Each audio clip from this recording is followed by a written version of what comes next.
रहमानिर्रहीम। नाज़रीन इकराम, अस्सलामु अलैकुम वरहमतुल्लाहि वबरकातुहू। आवाज़े दरहाल मलका फेसबुक पेज अपनी काविशों के साथ फिर एक मरतबा आपके रूबरू है, एक पॉडकास्ट लेकर। मुआशरे में चल रही खराबियों और बेबुनियाद बीमारियां जो नौजवानों में बिलखुसूस नौनिहालों में इस तरह से फैल रही हैं कि वो कैंसर से बढ़कर काम कर रही हैं। और यही नहीं, वो ऐसी बीमारियां हैं जिनके चलते माँ बाप को पता नहीं होता, वालिदैन को और ख़ानदान वालों को पता नहीं होता, और देखते ही देखते वो नौनिहाल हम खो देते हैं और अपने इन्हीं हाथों से दफना कर वापस आके रोने के अलावा हमारे पास कोई रास्ता नहीं होता। हालात आज ये हो गए कि हमें ये प्रोग्राम पेश करने के लिए आनन फानन हमारे साथ चंद मेहमान, हमारे साथ बहुत मशहूर ज़माना और इलाके की मशहूर शख्सियात अल्हम्दुलिल्लाह मौजूद हैं। उनके साथ हम गुफ्तगू करेंगे इस उम्मीद के साथ कि आप इस पॉडकास्ट को आज अव्वल ता आखिर मुलाहिजा फरमाएंगे और अपने दोस्तों तक नशर करना नहीं भूलेंगे। कहीं ना कहीं अगर आपके इन इक़दामात से कोई एक शख्स भी अगर इससे रुक गया और मुआशरे में अच्छाई पैदा हो गई तो आप भी उसके लिए बहुत ज़्यादा जिम्मेदार बन जाते हैं, सवाब की खातिर भी और मुआशरे को सीधा करने की खातिर भी। मैं तमहीद ज़्यादा ना बांधते हुए अपने मेहमानों का तारुफ आपके साथ कराऊंगा। हमारे साथ आज के जो ख़ास मेहमान हैं, मैंने आपसे वादा किया था मैं नए मेहमान, नई जगह और नया टॉपिक लेकर आपके सामने फिर दोबारा हाजिर होने की कोशिश करूंगा। वो मशहूर चेहरे हमारे साथ, पहले नंबर पर ताहिर मुस्तफ़ा मलिक, जो कि तालीमी शोबा के जियोग्राफी फार्मल सेक्रेटरी हैं और AMU से हैं। माशाल्लाह वो हमारे साथ मौजूद हैं। ताहिर सर, अस्सलाम वालेकुम रहमतुल्लाहि व बरकातुहू। वालेकुम सलाम। बहुत शुक्रिया आवाज़ दरहाल मलका के इस पेज का कि जिसने आज हमें ये मौका अता किया कि आज हम अपनी वादी के लिए, अपने नौजवानों के लिए और जो ज़माने की इस वक्त ज़रूरत है उन बातों पे हम चंद लम्हात लब कुशाई कर सकें, इसके लिए आवाज़ दरहाल मलका पेज का और आपका हम बहुत बहुत शुक्रिया अदा करते हैं। हमारी पूरी टीम आपका वेलकम करती है, आपको खुशामदीद करते हैं। शुक्रिया। नाजरीन इकराम, दूसरे बहुत खास और खास मेहमान हमारे इलाके की पहचान है। आप अक्सरियत में उनको जानते हैं और उनके काम और उनके कारनामों को भी जानते हैं। बहुत मशहूर चेहरा है मेरे साथ मोहतरम डॉक्टर सलीमुर रहमान गनई साहब, जो BHMS और प्लस MD हैं और हाल में वो PhD पर काम कर रहे हैं। अल्हम्दुलिल्लाह, हमारे लिए फख्र की बात है। हमारे साथ मौजूद हैं डॉक्टर सलीम साहब। अस्सलाम वालेकुम वरहमतुल्लाहि वबरकातुहू। वालेकुम अस्सलाम वरहमतुल्लाहि वबरकातुहू। बहुत बहुत शुक्रिया कारी निशाद नूरी साहब, आपका काम वैसे ही अजीम शान है, बहुत बड़ा काम है आपका। जो आप खिदमत खल्क करते हैं ये अल्लाह के नज़दीक बहुत बड़ा काम है। बाकी आपने हमें बात रखने का मौका दिया, आपके पेज के जरिए से माध्यम से हम उन लोगों तक अपनी बात पहुंचाएंगे जो इससे इंस्पायर होके अपने इलाकों को सुधार में ला सकते हैं और अच्छा काम कर सकते हैं। माशाल्लाह, थैंक यू डॉक्टर साहब। आवाज़ दरहाल मलका, पूरी फेसबुक टीम, हमारे कैमरामैन, हमारी सारी टीम आपका, आप दोनों मेहमानों का खुश आमदेद करते हैं अपने पेज पर। हम तमहीद को लंबा ना करें, लोगों तक हम वो चीजें पहुंचाएं जो उनके लिए नफा बख्श हो, फायदेमंद हो। और क्योंकि तमहीद में अगर हम वक्त जाया करेंगे तो कहीं ना कहीं लोगों को वो गिरा गुजरता है और पेज को पलट देते हैं। मैं चाहता हूं अगर आप दोनों हजरात की इजाजत हो तो मैं कुछ सवालात आपसे करूं जिससे हमारे आवाम के अंदर एक बेहतरीन मैसेज जाए और लोग पर अमल करने की कोशिश करें। मोहतरम डॉक्टर साहब, सबसे पहले आपको ये सवाल मैं एक पूछना चाहता हूँ। ये आवाम का सवाल है, आवाज़ दरहाल मलका के साथ ये दरहाल की आवाम और पूरे इलाके की आवाम का ये सवाल है। मनीशियात, नशा और ड्रग्स, ये क्या चीजें होती हैं और ये इंसानी जिस्म पर क्या असर रखती हैं? जी, ड्रग्स जो है ये ऐसे सब्सटेंसेस को कहा जाता है जो सीधा हमारी बॉडी या हमारे जहन पे असर करती है। ठीक। और जब ये हमारी जहन पे या हमारी बॉडी पे असर करती हैं तो उसके काफी तासुरात सामने आते हैं। जी जी। और कुछ ड्रग्स हमारे मेडिकल पर्पस के लिए इस्तेमाल होते हैं जो लीगल भी हैं, जैसे कि पेन रिलीफ के लिए, इलनेस ट्रीटमेंट के लिए। लेकिन कुछ ड्रग्स जो हैं वो इलीगल हैं, जो गवर्नमेंट ने बैन किए हुए हैं। अगर वो हम डॉक्टर के बिना प्रिस्क्राइब किए हुए हम लेंगे तो हम बहुत ज्यादा नुकसान उठाएंगे। और इसमें जो इसकी टाइप्स हैं ड्रग की वो काफी ज्यादा है, लेकिन मैं चंद टाइप्स आपके पास रखना चाहूंगा। इसमें सबसे टॉप पे आती है कोकीन, ठीक है, फिर आती है हीरोइन, फिर उसके बाद MDM भी है, और भी ज्यादा है। लेकिन जो मशहूर, जो ज्यादातर जो वबा जिसकी चली हुई है, जो ज्यादातर नौजवान इसमें मुब्तला है, वो कोकीन और हीरोइन। ठीक है, ठीक है। अल्लाह हमारे लोगों की हिफाजत फरमाए इन चीजों से। मोहतरम ताहिर मुस्तफा साहब, हमारे मुआशरे में नौजवान मनशियात की तरफ क्यों फिर माइल हो रहे हैं? जबकि डॉक्टर साहब ने भी बताया कि ये चीजें बड़ी नुकसानदेह हैं, सारी चीजें। आगे मैं क्वेश्चन करूंगा इसके रिलेटेड, लेकिन नौजवान इसकी तरफ माइल क्यों है? क्या कमी रह गई कि नौजवान तालीम को छोड़कर, कारोबार, बिजनेस, तिजारत को छोड़कर और अपनी फिटनेस को छोड़कर इसकी तरफ माइल क्यों हो रहे हैं? कोई खास वजह इसकी आपकी नजरों में?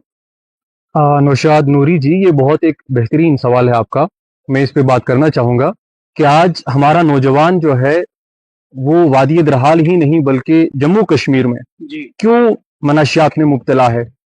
सबसे बड़ा और अहम रीजन जो है उसमें जम्मू कश्मीर के अंदर और हमारी बिलखसूस वादी के अंदर अनएम्प्लॉयमेंट जो है कि हमारे बहुत सारे नौजवान जो 12वीं तक तो तालीम हासिल करते हैं और ग्रेजुएशन का जो उनका टाइम पीरियड होता है और उस वक्त वो रोजगार की तलाश में, तालीम के साथ तलाश में निकलते हैं कि रोजगार मिल जाए।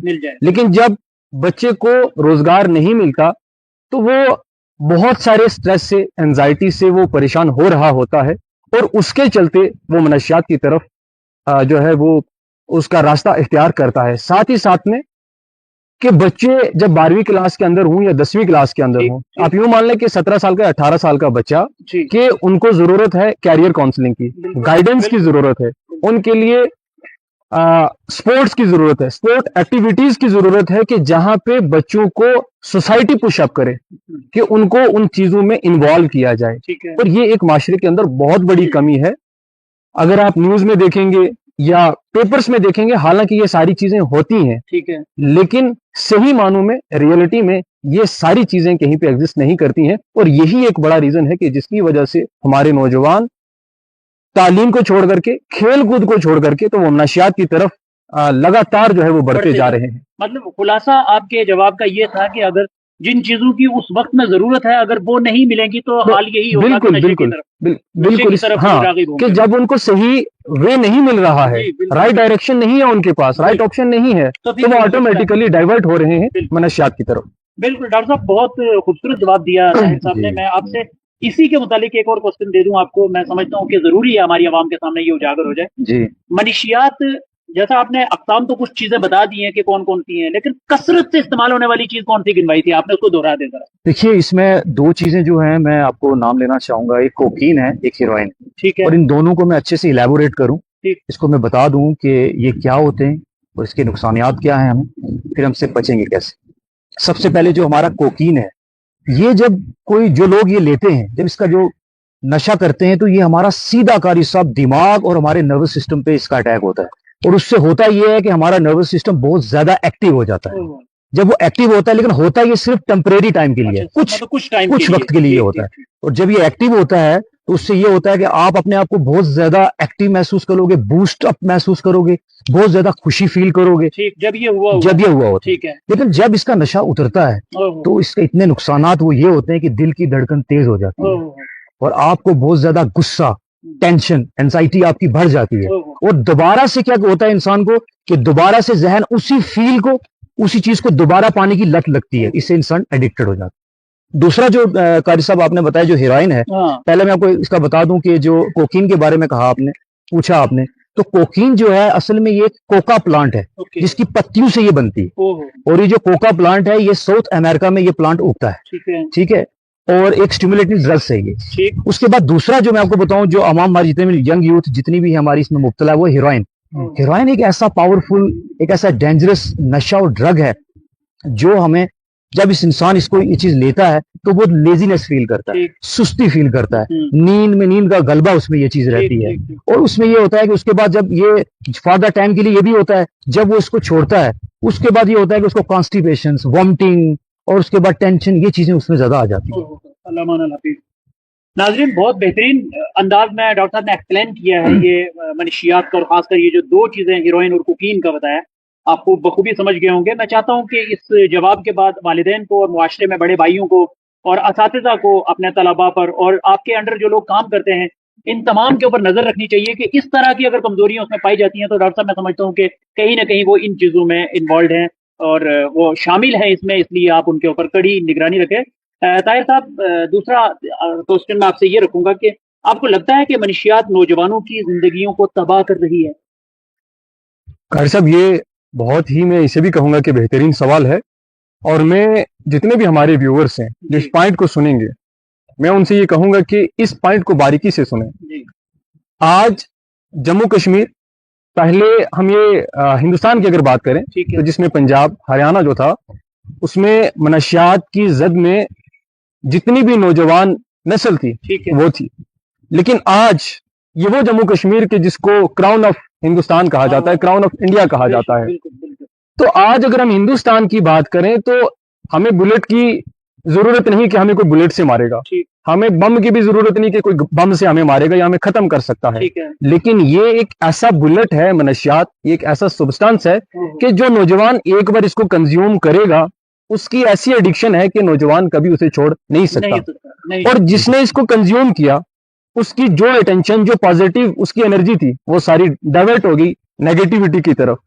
तो डे बाय डे वो इन्हीं चीजों के अंदर और ज्यादा इंडल्ज होता है और जिसकी वजह से वो जितनी उसकी पोटेंशियल है, जितना उसके अंदर, उस पोटेंशियल को वो सही जगह पे इस्तेमाल नहीं करता और उन सारी बैड एक्टिविटीज के अंदर इन्वॉल्व हो जाता है जहां से उसे ये लगता है कि अपने हैप्पीनेस के लिए, अपने प्लेजर के लिए, इंजॉय के लिए for short period of time वो जिन चीजों को इस्तेमाल करता है वही चीजें उसको डे बाय डे एक एक दिन उसकी जिंदगी का निकलता है। उसे लगता है कि नहीं ये सारी चीजें for the short period of time है, लेकिन उसकी जिंदगी में ऐसा असर होता है कि पता ही नहीं चलता।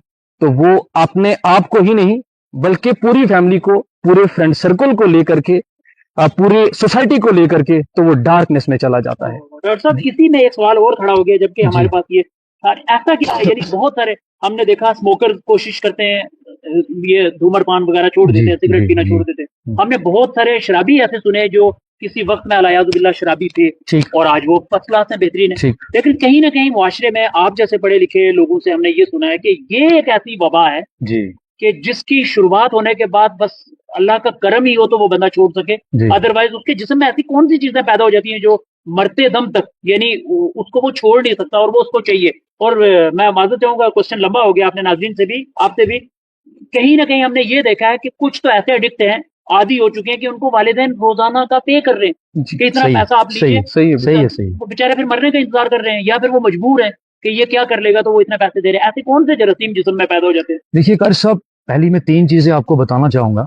मीडिया है, सोशल मीडिया, इसको वेपन ऑफ ग्लोबलाइजेशन कहा जाता है, इससे काफी लोग मुतासर होते हैं। जहां तक ड्रग्स का ताल्लुक है, सबसे पहली चीज इसमें आती है क्यूरियोसिटी। ठीक है, ओके। शौक के लिए किया जाता है, शौक से आजमाना। यानी कि आप ऐसे एटमॉस्फेयर में, ऐसे इन्वायरमेंट में चले गए, आप ड्रग्स नहीं लेते थे, लेकिन जिस जगह पे आप जा रहे हैं वहां का माहौल ऐसा कि वहां पे ड्रग्स लेते हैं, तो वो देखेगा, इंस्पायर होगा, बोलेगा ये क्या है, वो बताएंगे भाई हम तो हेल्दी हैं भाई, आप शौक के लिए ट्राई कर दीजिए, आप आदी नहीं बनेंगे एक बार लेने से। ऐसा एक उनको एक टॉनिक दिया जाता है, ओरली वर्बली एक टॉनिक दिया जाए भाई आप तो आदी नहीं बनेंगे। क्यूरियोसिटी के लिए जब वो शौक के लिए वो इसको इनहेल करता है, लेता है, तो भाई फिर आपने जैसे कहा कि इसको छोड़ता क्यों नहीं, ना छोड़ने की वजह ये होती है, जैसे मैंने आपको पहले ये बताया, जब ड्रग्स ले लेता है तो माइंड उस फील को, उस चीज को दोबारा पाने के लिए फिर उसी तरह माइल होगा कि मुझे वही फील। हाँ, वो जो दूसरी चीज जो मैं आपको बताऊं वो होता है पीर प्रेशर। पीर प्रेशर कहा जाता है कि जो हमारे ग्रुप्स का, हमारे फ्रेंड्स का प्रेशर होता है, भाई हम ले रहे हैं आप क्यों नहीं ले रहे हो, क्या हो जाता है, ले लो, कुछ नहीं होता। हाँ, ये। और तीसरा जो सबसे बड़ी चीज मैं आपको बताऊं वो होता है एनवायरमेंट, एटमॉस्फेयर। एक बच्चे के लिए, कारी साहब, एक बच्चे के लिए 3 माहौल जो होते हैं बहुत ज्यादा इफेक्टिव होते हैं।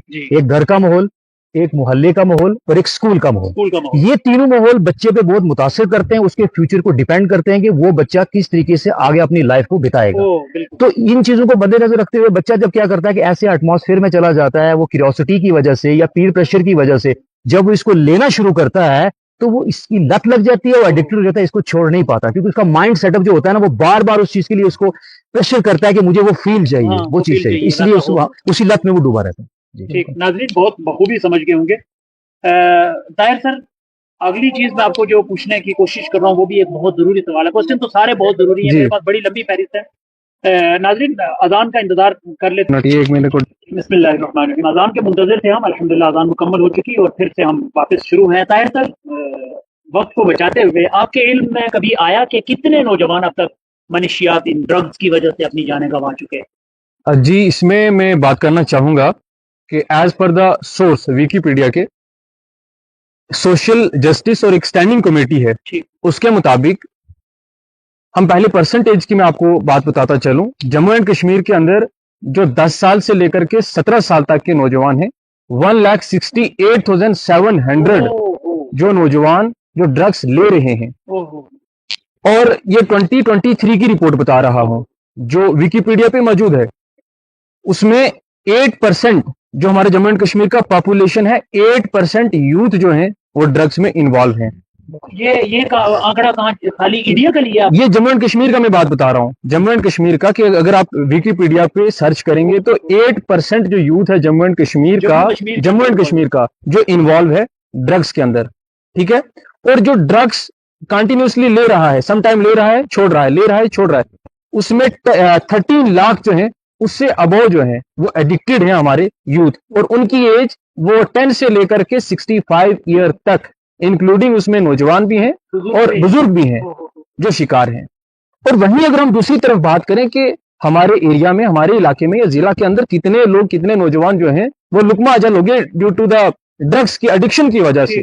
और इसमें भी कम पेश अगर हम अपनी दरहाल वादी की बात करें तो जिसमें 5 नौजवान हमारे जो इस दुनिया को छोड़कर चले गए, रीजन ड्रग्स। डिस्ट्रिक्ट राजौरी की बात करें, लगभग 15 से 20 नौजवान जो हैं मैन मार्केट से वो ड्रग्स के एडिक्शन करने की वजह से डेड हो गए। और ये अक्सर वो है जो बिल्कुल जाहिर आ गए हैं, जो पोशीदा है, जिनका पता ही नहीं है कि माँ बाप ने अपनी इज्जत बचाने के लिए उनको पोशीदा रखा है। और ये एक क्वेश्चन मार्क है हमारे सामने कि इस तरह से अगर लगातार मतलब कि ये नंबर इंक्रीज करते रहेंगे फिर कोई घर नहीं बचेगा, तो कोई घर नहीं बचेगा। बहुत बहुत दुख की बात है और बड़ी संजीदगी के साथ आपने इसका जवाब दिया। डॉक्टर साहब, अगला सवाल में ये किन ग्रोहों या अफराद को आप जिम्मेदार समझते हैं? क्या कोई ऐसी चेन है इनके पीछे, या वो लोग हैं जो सिर्फ पैसा कमाने की गर्ज से नशा आ गया उनको कि हमने पैसा ही कमाना है, वो लोग हैं, या कोई ऐसे हैं जो इंसानियत का कत्ल करने के लिए ये साजिश लेकर निकले हुए हैं?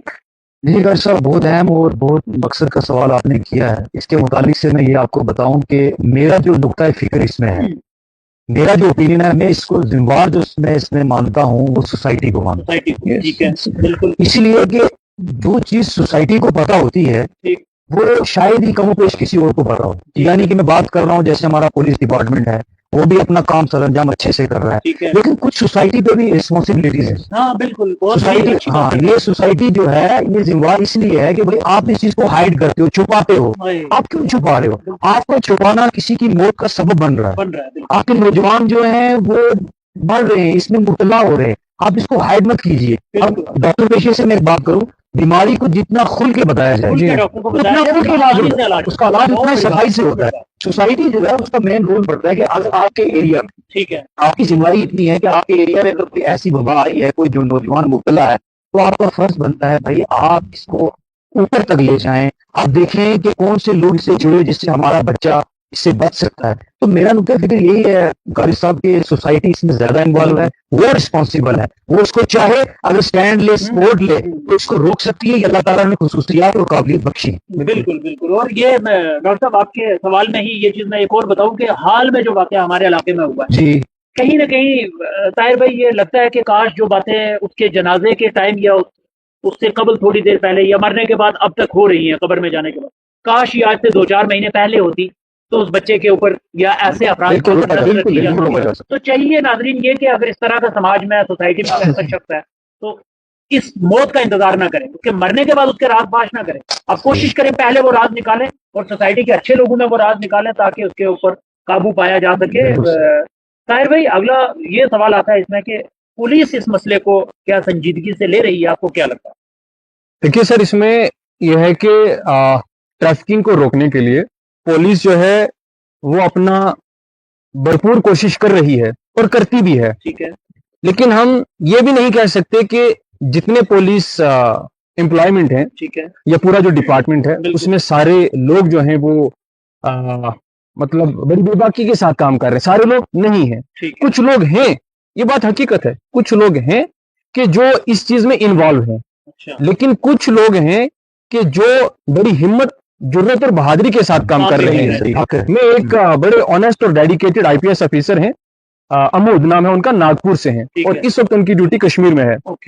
अब उन्होंने जितना मतलब कि अराउंड 5 करोड़ या 4 करोड़ का उन्होंने जितना भी वो मनशियात का जहीरा जो इकट्ठा किया उसको उन्होंने क्रब कर दिया, जला दिया सारा का सारा।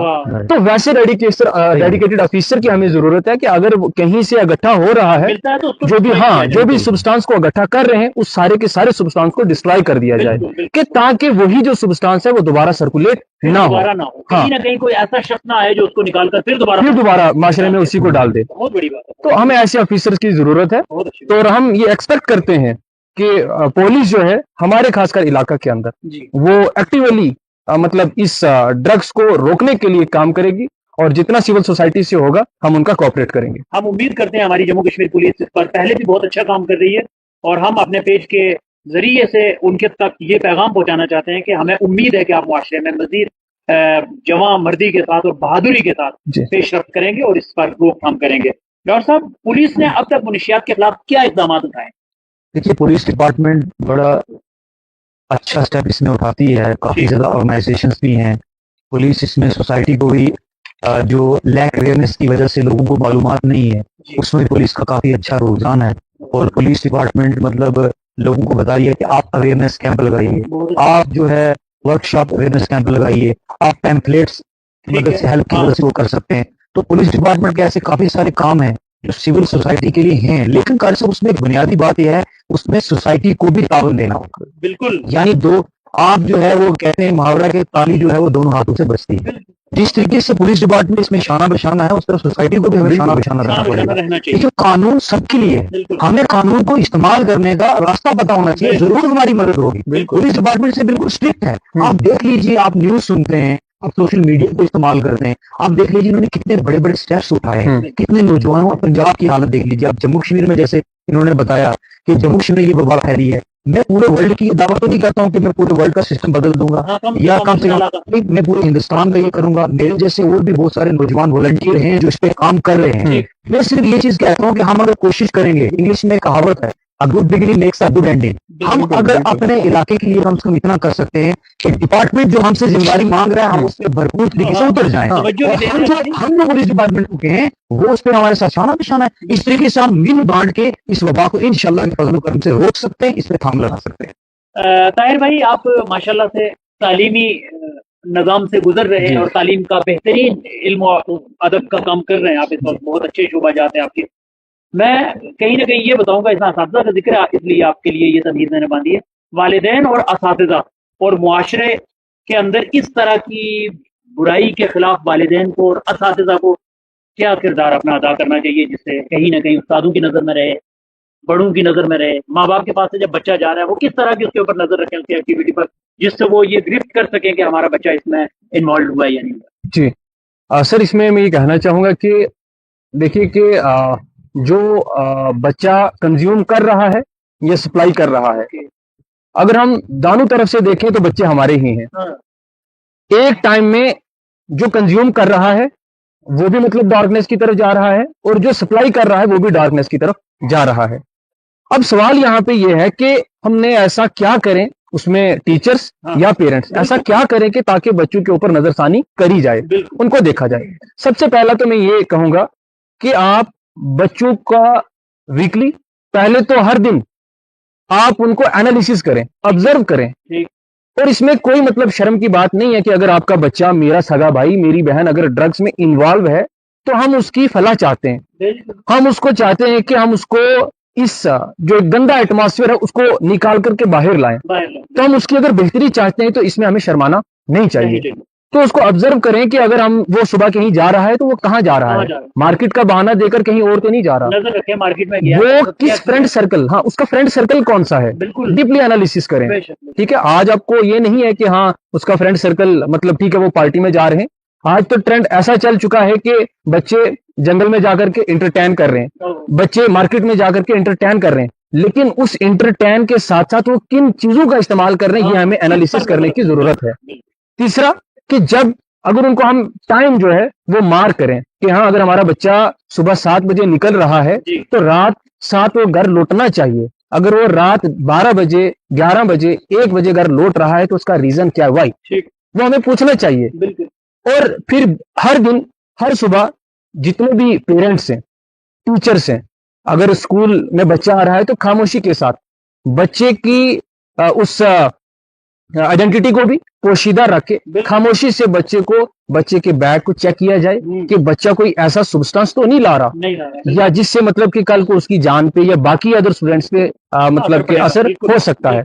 इसी तरह से वालिदैन की रिस्पॉन्सिबिलिटी है कि वो घर में हर दिन, हर सुबह बच्चे की पॉकेट्स को, उनके पर्सनल रूम जो हैं उनको चेक करें कि हाँ कहीं बच्चा हमारा कुछ गलत चीज का इस्तेमाल तो नहीं कर रहा, और सबसे इंपॉर्टेंट और सबसे आखिरी मेरा ये पॉइंट है कि आज के टाइम में हमारे बच्चे जो एक डिजायर है उनका गाड़ी का होना, और वही चीजें जो घर में शायद वो इस्तेमाल नहीं कर सकते उनको गाड़ी में रख सकते हैं। तो उन गाड़ियों के अंदर भी चेकिंग वीकली आप करें, हर दिन करें, ता जाकर के हम अपने बच्चों को, अपनी बहनों को इस ड्रग्स की लत से हम बचा सकते हैं। बिल्कुल, यानी हर वो चीज उनका हाँ। चेक करें, उनके बैग चेक करें, उनके ड्रेसेस में जो पॉकेट्स हैं उनको चेक करें, गाड़ियां चेक करें, जहां जहां उनका उठना बैठना है, बिल्कुल। इन सारी चीजों पर नजर रखना बहुत अच्छी बात है।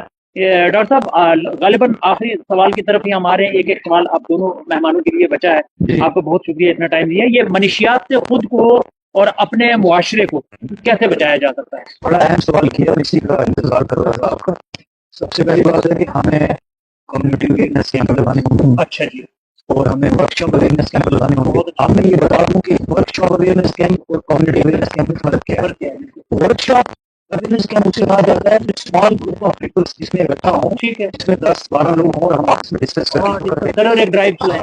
कम्युनिटी अवेयरनेस कैंप उसे कहा जाता है जहाँ बड़े सेमिनार्स करवाते हैं, जहाँ पे हम कैंपेन चलाते हैं, ठीक है, जहाँ मीडिया के जरिए काफी लोग आएंगे, जहाँ 500, 1000, 2000 के करीब आता है। तो हमें इन इवेंट्स को करवाने की जरूरत है, ये बहुत लाजमी है। अगर इनको हम प्रमोट नहीं करेंगे हम बहुत पीछे रह जाएंगे। अब करना कैसे है?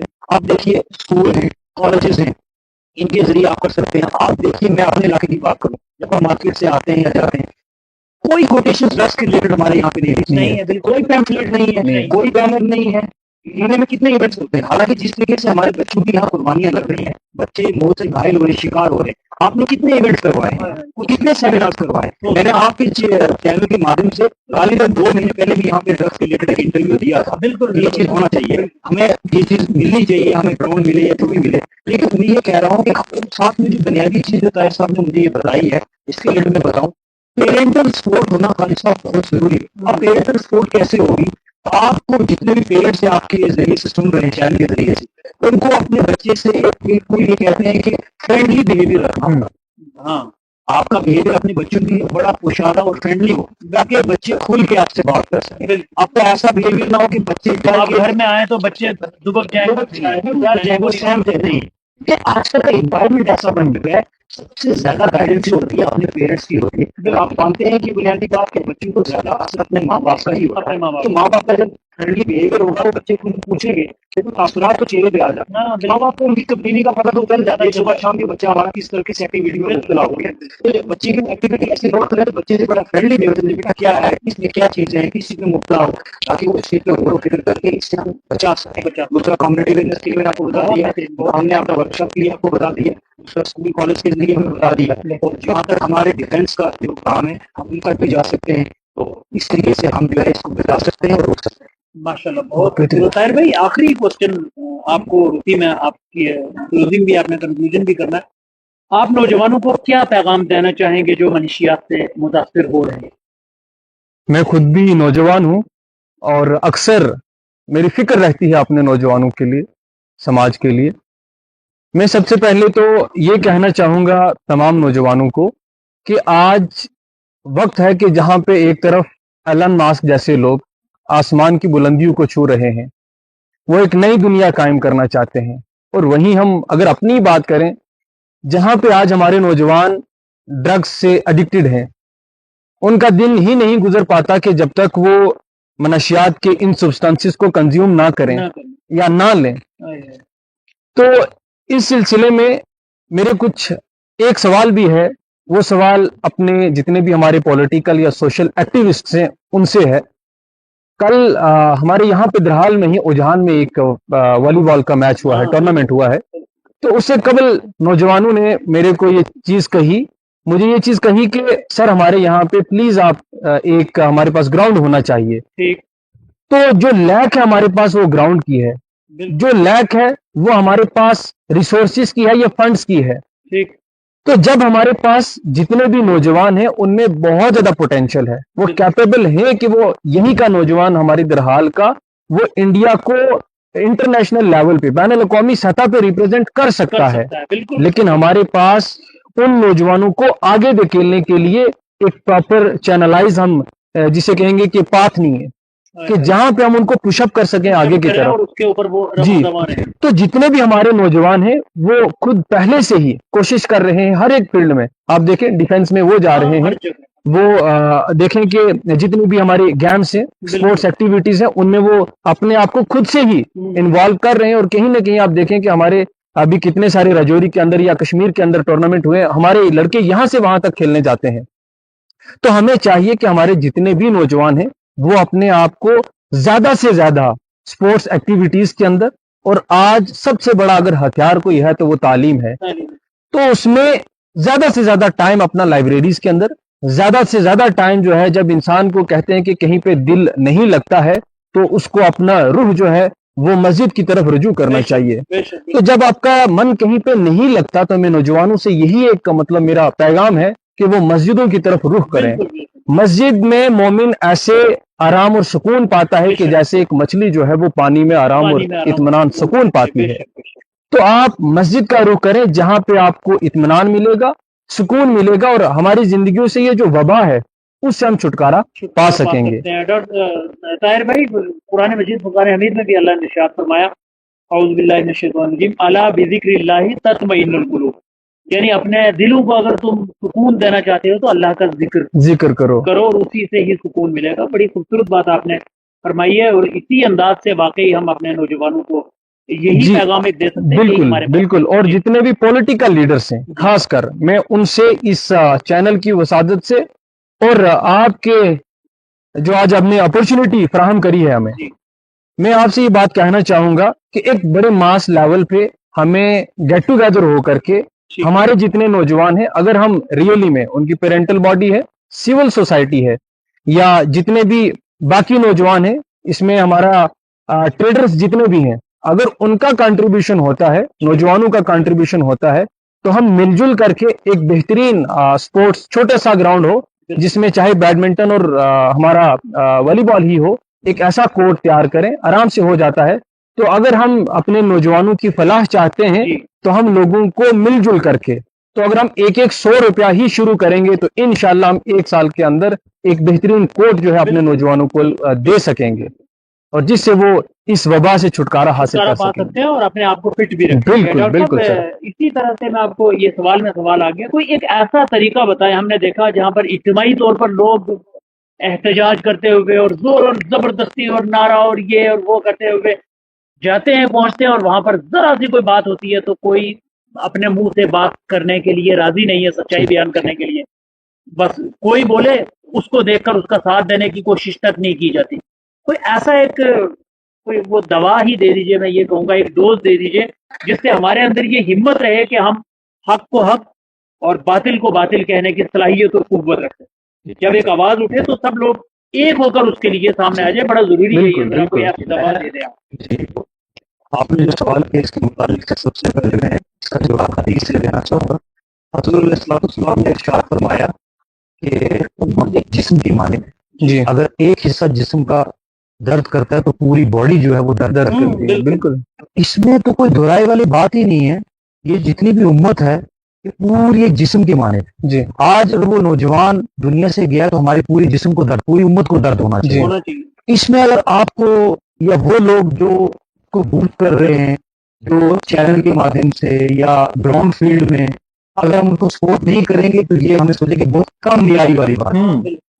और इसमें चाहिए कि मैं आपको एक चीज और बता दूं कि ये जरूरी नहीं खाली साहब के जो ड्रग्स बेच रहा है वो ड्रग्स लेता भी। क्या? अच्छा, मैं ये सबसे टेक्निकल पॉइंट बता रहा हूँ, ये लास्ट में कंक्लूजन इसका मोरल, ये वो लोग भी सुन रहे हैं जो ड्रग्स ले रहे हैं, क्योंकि ये वीडियो तो सब देखेंगे, ये सब देखेंगे। ये उन नौजवानों के लिए भी है कि ये जरूरी नहीं कि जो ड्रग्स बेच रहा है वो ड्रग्स लेता भी हो। सिर्फ एक छोटी सी बात मैं आपको बताऊंगा, मुझसे जुड़ी हुई है। एक फिल्म आई थी संजय दत्त की, संजू, उनकी संजय दत्त की पास्ट हिस्ट्री के बारे में वो फिल्म थी। अच्छा जी। उसमें ये था कि संजय दत्त ने उसमें कैरेक्टर, एक सीन ये था कि जो शख्स संजय दत्त को ड्रग्स बेचता था वो असल में ड्रग्स खुद लेता नहीं। अच्छा जी। वो क्या करता था कि 2 पैकेट लाता, दिखने में जो हीरोइन है वो बिल्कुल व्हाइट पाउडर की तरह लगती है, व्हाइट पाउडर की तरह, जैसे ग्लूकोन डी पाउडर हो गया, ठीक है। वो 2 पैकेट में उसने वो लानी, इन लोगों ने फिल्म देखी भी होगी जिन्होंने नहीं देखी, वो दोबारा से इस चीज को देखी। ये इंस्पायर करता है हमारे यंग यूथ को, कितना बड़ा धोखा है हमारे लिए, बिल्कुल, कितना बड़ा ठग है हमारे लिए। और वो दो पैकेट में लाके, वो दो पैकेट लाकर उसको खुद से लिख रहा था, ये क्या था, आप ये लीजिए और ये मैं खाऊं। जब जब संजय दत्त इस चीज में मुबतला हुआ, तो उसको फॉरन में ले गए ट्रीटमेंट के लिए। जब वो वापस आया तो उसने ये गौर फिक्र किया कारी साहब कि मैं देखूं कि मैं जब ये ड्रग्स ले रहा था मैं उससे ज्यादा हेल्दी था। अच्छा। मैंने शुरू किया था, लेकिन मुझ पर इतना बड़ा असर हुआ, और ये वैसे का वैसे ही हुआ। क्या हुआ ये कि जब वापस वो इंडिया आए, वो शख्स जो ड्रग्स लेता था वो दोबारा से वहां पे आया संजय दत्त के पास। आने के बाद उसने ये कहा कि हमने आपके लिए अच्छा माल लाया। अच्छा, फिर से मतलब फिर से वो 2 पैकेट लाए थे, खेलने की कोशिश की, तो उसको पैसे मिलते थे। उसने कहा भाई ये 2 पैकेट है, ये आपके लिए, ये मेरे लिए। तब संजय दत्त ने और फिक्र किया कि नहीं भाई कुछ ना कुछ तो गड़बड़। उसने कहा जो पैकेट आपने मुझे दिए आप इस्तेमाल करो, जो आप इस्तेमाल करते हो मैं इस्तेमाल करूंगा। अच्छा जी। और जब संजय दत्त ने इस्तेमाल किया उसमें ग्लूकोन डी निकला, और जब वो किया उसमें ड्रग्स था। अब देखिए इनसे ज्यादा मुझे गहराई में जाने की जरूरत नहीं है। आप देखिए जो लोग इसको बेच रहे हैं, जरूरी वो इस्तेमाल कर रहे हैं, वो आपको एक टॉनिक देंगे कि भाई देखिए हम इस्तेमाल करते हैं, बिल्कुल हेल्दी है, हम जिम भी करते हैं, हमारा हेल्दी लाइफस्टाइल है, हम खा रहे हैं पी रहे हैं, देखिए हमारे चेहरा बॉडी बिल्कुल फिट है, नींद अच्छी आ रही है, आप भी लीजिए। मैं उनका एक सिर्फ टैक्टिक्स होती है सिर्फ ब्रिज में लेने के लिए, हाँ ये हमारा बिजनेस है, ये हमारा इसमें मुब्तला हो जाएगा और हम अपने बिजनेस को एक्सटेंड कर लेंगे। तो वैसे ये है कि आपका बहुत अच्छा काम है। लास्टली मैं ये कहूंगा बहुत बेहतरीन काम कर रहे हैं, अल्लाह ताला मजीद इसमें इजाफा फरमाए।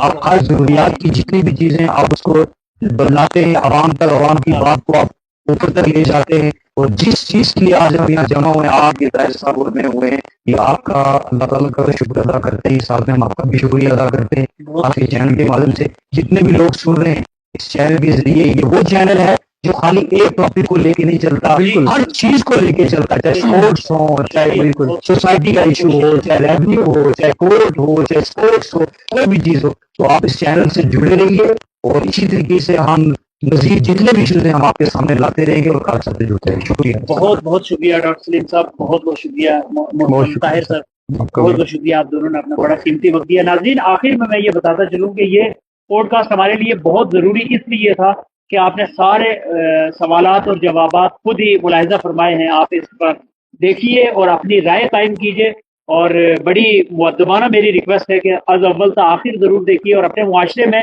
इसको शेयर जरूर कीजिए। कहीं ना कहीं आप भी इसका हिस्सा बने इस कैंपेन का। और अगर आपका कोई अच्छा कमेंट हमारे पास आता है, या कोई आप राय रखना चाहते हैं, या इसके रिलेटेड हमें कोई क्वेश्चन करना चाहते हैं, हमारे मेहमानों के साथ कोई क्वेश्चन आप करना चाहते हैं, तो हम फिर दोबारा इन हस्तियों को किसी नए टॉपिक पर लेकर आपके सामने आएंगे और आपके क्वेश्चन को उसके अंदर दोहराने की कोशिश करेंगे। आपका कोई भी सवाल है तो आप जरूर हमारे पेज आवाज़े दरहाल मलका पर छोड़ दीजिए, और आपके तासुरात और आपके जनाब वाला रिएक्शंस और आपके मैसेजेस पढ़कर हमें बहुत खुशी मिलती है और तक़वियत मिलती है। और हमारे प्रोग्राम में अगर कोई खामी है तो आप वो भी हमसे इजहार करें। शुक्रिया। अपने मेज़बान नौशाद अहमद नूरी और हमारे दोस्त इंतखाब, हमारे जो एडिटर हैं, उनको और मेरी पूरी टीम आवाज़े दरहाल मलकों को दीजिए इजाज़त। अल्लाह ने कहना।